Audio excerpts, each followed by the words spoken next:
Welcome to the Sleeping Barber Podcast.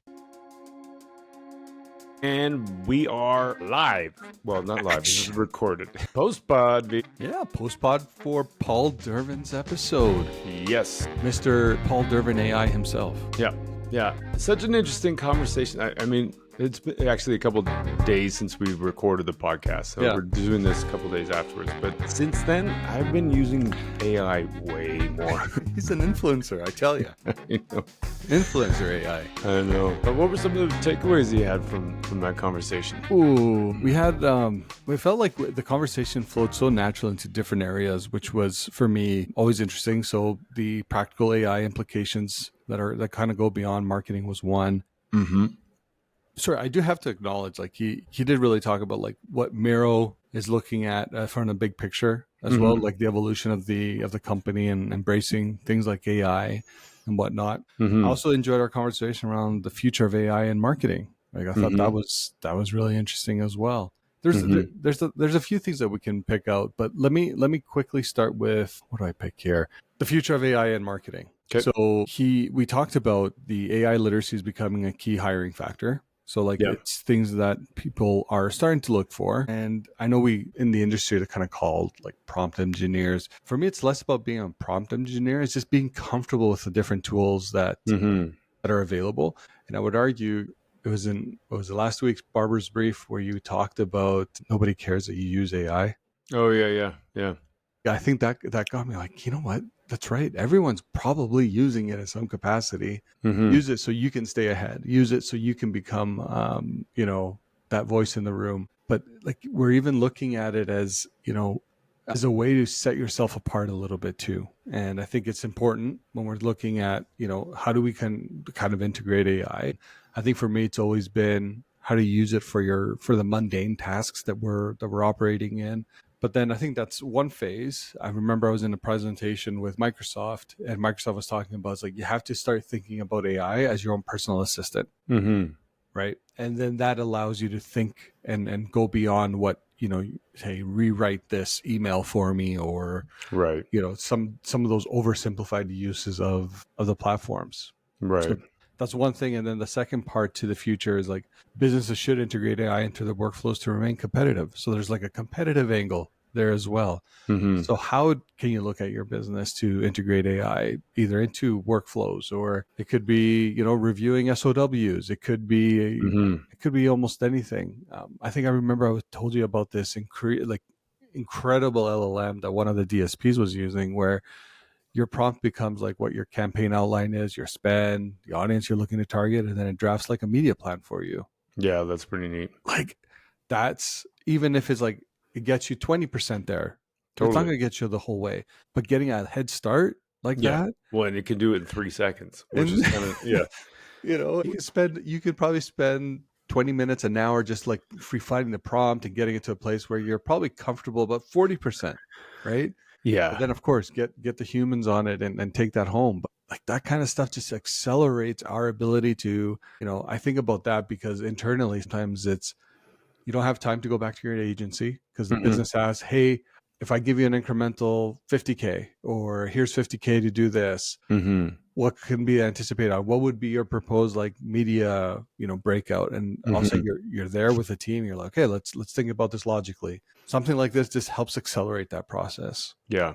I think you're right. There's so much of the, like, we all have good intentions to do things, and often the thing that slows us down is just the time to find to do it. And so that's where, load up whatever into Claude as an example. I've been using Claude way more since. Claude's great. It's a great friend of mine. And I downloaded Perplexity, and I'm trying to. There's a couple other ones that are out there.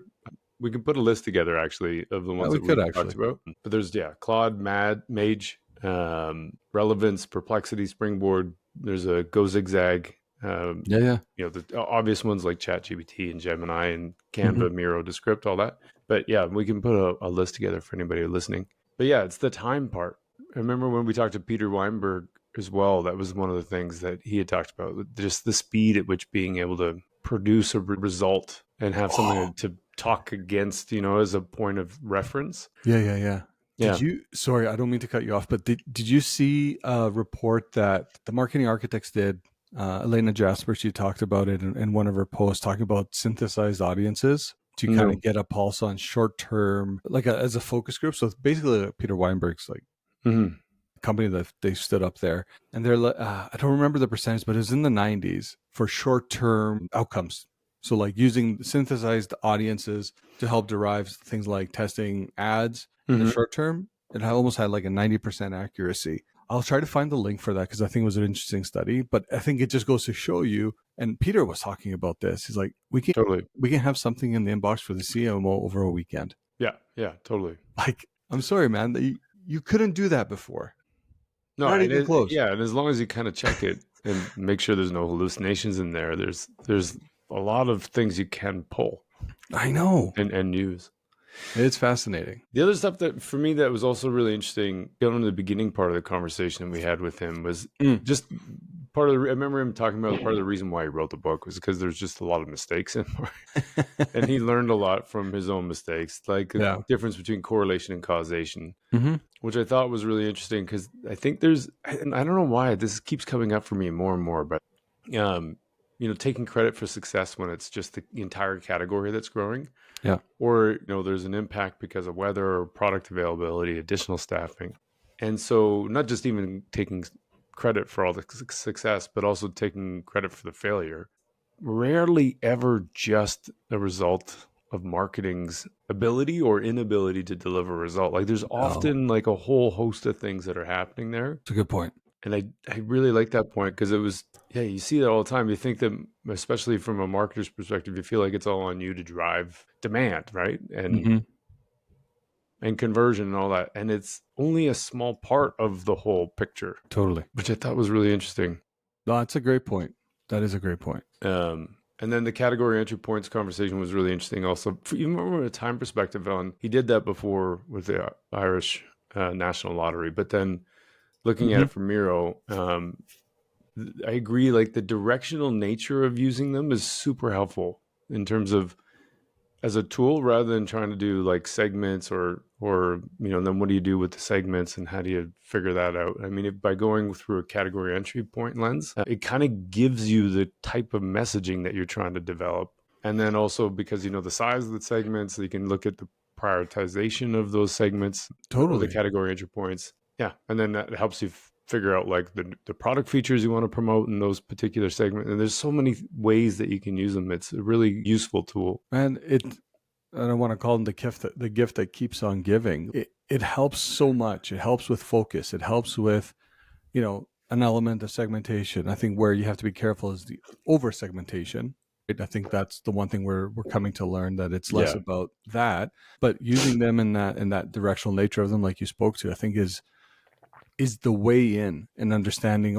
If I have limited dollars, how am I going to do that? What is what is one of the 5 or the 3 or the 10 category entry points that we have? And we really believe like that's where our growth is. And go all in. And I think that helps with focus at the end of the day. Sometimes I think we get stuck trying to do so much. And I see it in my day-to-day. Like we represent so many different products. Yeah. And at the end of the day, we have to make sure we're either leaning into those that are driving most profit. We keep talking about, chasing profitability. And then the other side is like, where is the white space with some of your other products, right? That you can invest in, that you can actually help, gain more momentum because like there's just no other competitor there.